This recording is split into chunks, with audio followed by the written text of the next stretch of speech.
Бүгүнкү видеороликте биз торговля кылабыз. Графикте разбирать этип сделка ачабыз. Так, бүгүнкү задачабызда биз балансыбызды $87,000 чейин көтөрүшүбүз керекпиз да.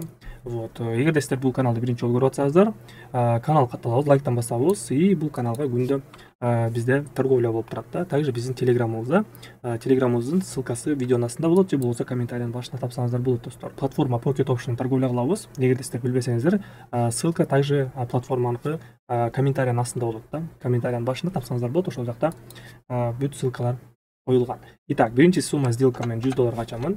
$100 и бул жерде бизде кандай ситуация болуп атат? Мынакей. Бул жакта биз сделкабызды азыр 1 мүнөткө повышение ачабыз.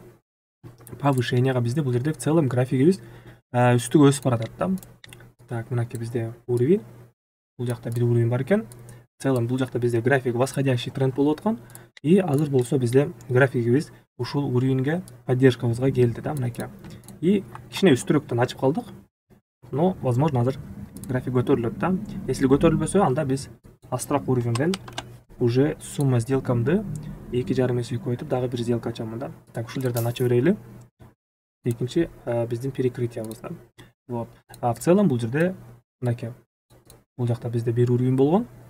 Ретест да. И азыр мынакей график кайра ушул жерге келди. Так, возможно, основной биринчи сделкабызда плюска жабылып калат. Давайте байкайлы. Так, 1 секунд жок. Көтөрүлбөй калды бир аз да. Но бизде экинчи сделкабыз дагы бар. Ошондуктан биз сиздер менен бул уровеньди толугу менен подтверждениени күтөбүз да. Негизи бир стратегия болсо, бир уровень болсо, толугу менен отрабатывать этиш үчүн 1, 2, 3 сделка ачыш керек да. Вот. Поэтому стратегияга толугу менен ишенип, анан сделка ача берсеңер болот да. Көрдүңөрбү, бизде бул жерде мынакей уровень. Бул уровеньге келди. И в целом биздин уровенибиз сохранен болду. Көрдүңөрбү, ушул уровеньден көтөрүлдү. Значит, биздин анализибиз толугу менен отрабатывать этти. Так, экинчи сделканы валютная пара доллар японская иенадан ачамын. Доллар японская иенадан бул жерде 1 мүнөткө повышениега $100 түшүрөмүн.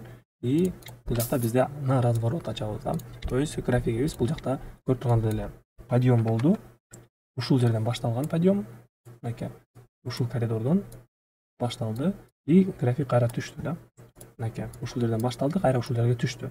И скорее всего бул жакта дагы бир подъем болот. Кайра разворот да. Вот, и ошондуктан 1 мүнөткө повышение ачтык да. Так, дагы 2 сделка ачайын. 1 мүнөттөн даже 3 сделка ачсам болот да. $250. Вот. Кайра эле точкага келди, исходный точкага келди. И бул жерде бизде кайрадан подъем болуп башталыш керек да. Так. В целом, көрдүңөрбү, по ходу дела графикти анализировать эткенди да билиш керек да. Так, 3, 2, 1, 0. Так, основной заделкабыз. Так, догондорубуз плюска жабылды. Отлично. И давайте дагы бир жолу анализ кылайлы. Ушул эле валютная парадан бизде мынакей кайра исходный точкага келди. И дагы бир жолу биз $100 1 мүнөткө покупкага киребиз достор. Покупканы ачабыз. Башында айткандагы эле бизде в целом бул жерде мынакей бул жактан разворот болуш керек да. Мынакей ушул жактан башталган разворот, ушул уровень поддержкабыздан. И бул жактан дагы бир жолу резкий подъем болуш керек, то есть кайталаныш керек да. Ошондуктан биз трейдингте кайталанып аткан ситуацияларда да ошондо сделка ачып зарабатывать этсек болот да. Биздин 3-чү сделкаларыбыз дагы плюска жабылды. По итогу бизде 1, 2, 3, 4, 5 сделка плюс, 2 минус болду. Так, отлично. Кайрадан 15 секунд көтөрүлдү дагы и мынакей. Точности биздин уровень поддержкабыздан разворот кетип атат да. Итак, валютная пара евро новозеландец OTC. 1 мүнөттүк таймфреймде бизде в целом бычий тренд болуп атат. Также бул жакта бизде мондай ситуациялар болгон. Повышение, остановка, повышение, остановка, повышение и дагы бир жолу остановка болуп атат. И бул жакта бизде треугольник болуп атат да. Мынакей треугольник. И дагы бул жакта бизде дагы бир отскок болуш керек үстүгө. Да. По техническому анализу, по паттернам бул жакта бизде азыр бычий флаг и дальнейший поход болуш керек үстүгө кетип. Ошондуктан азыр 1 мүнөткө бул жакта $250 ачамын 1 мүнөткө повышениега. Так, 15 секундка коелу и мынакей бизде бул жерде продолжение восходящего тренда болуп атат. 3 секунд. Так, опасный момент. Биринчи сделка плюс. Так, экинчиси тоже плюсовой болду, жакшы. Так, 1 минутка дагы бир жолу ачабыз бул жакта повышенияга. $100. 1 минутка дагы бир жолу повышение. Анткени айткандагыдай эле бизде импульс болуш керек дегенмин башында. Мынакей дагы бир разбор кылайлы. Бизде бул жерде подъем, понижение, подъем, понижение, подъем. Дагы бир жолу понижение и дагы бир жолу подъем болуш керек. То есть мурунку повышающийся максимумду обновление кылыш керек да. Вот ошондуктан дагы бир жолу продолженияга ачабыз достор. Сразу сделка ачыш керек, ошондуктан сделкалар плюска жабылат да. А эгерде сомнение болуп сделканы ачпай калсаңар, анда сделка минуска жабыла берет. Ошондуктан бир стратегия койдуңарбы, все, продолжение кетет либо дальше, либо кетпейт. Ошондо сразу сделкаларды ачышыңар керек да. Вот.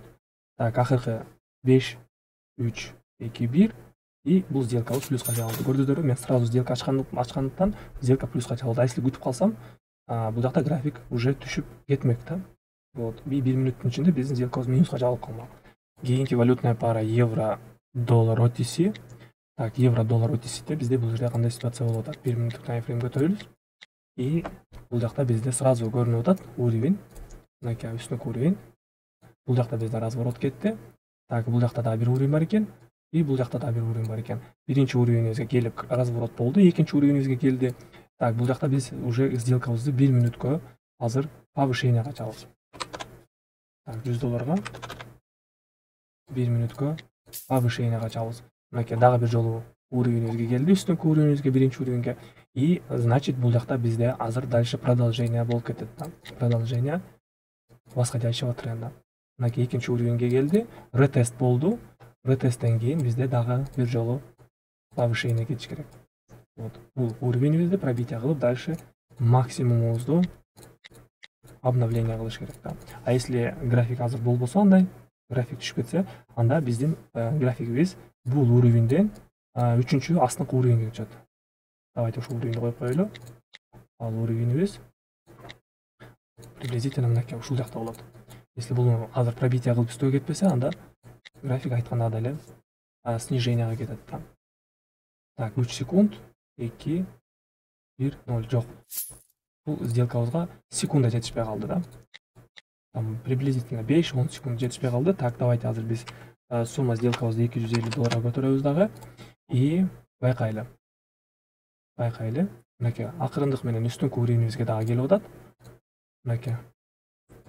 Если бул жактан отскок болуп кетсе, анда сделкабызды сниженияга ачабыз. А если пробитие болсо, бул уровеньди пробитие кылса, анда сделкабызды повышенияга ачабыз. Итак, достор, көрүп тургандыр эле бизде графигибиздин байкашым боюнча күчү жетпей атат, пробитие кыла албай атат. Ошондуктан бул жакта биз 1 минутка уже сниженияга ачабыз, достор. Так, 5 секунд и бул сделкабыздагы 100% биздин анализибиз отрабатывать этти.